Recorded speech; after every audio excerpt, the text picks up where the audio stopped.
Our goal for our capstone project was to create an affordable and effective air purification system that can measure indoor air pollution.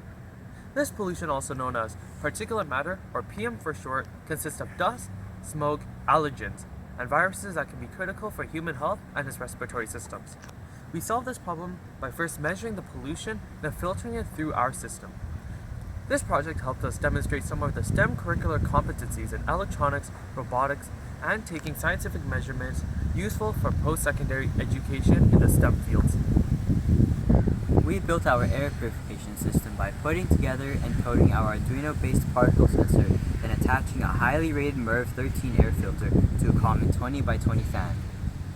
Constructing and coding our Arduino air particle sensor was a key component in demonstrating our skills in robotics, and it works by using a laser scattering technique to radiate suspended particles in the air.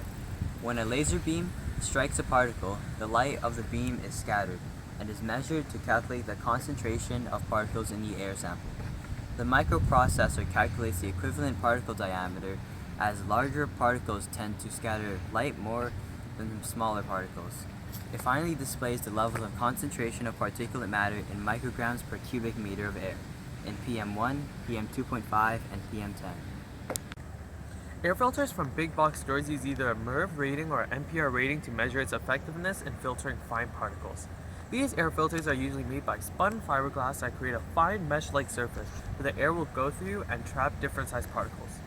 You can imagine it like a maze, where you will end up getting stuck by one of the fibers.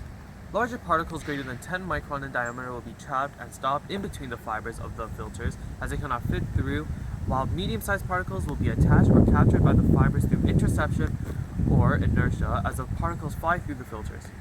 Smaller particles gets more complicated as it introduces a Brownian motion, where the particles will be colliding with air molecules, causing it to not precisely follow the airstream, rather erratically moving around, leading it to come in contact with the fibers.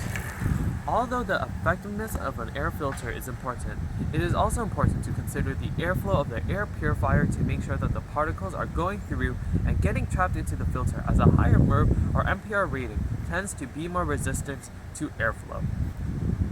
Throughout this project, we have learned how common air pollution is in our homes, how it affects our respiratory systems, but also how to measure and filter it. We demonstrated that we can scientifically measure particulate matter, our knowledge on coding and building an Arduino-based air particulate sensor through the challenge of filtering and measuring particulate matter. If we were to do this project again, we would love to measure the airflow of our air purification system and measure how fast it would filter a common room. This capstone project was an exciting part of a long list of projects in STEM, and we would love to continue this next year. Thank you for attending Tem Talks 2022.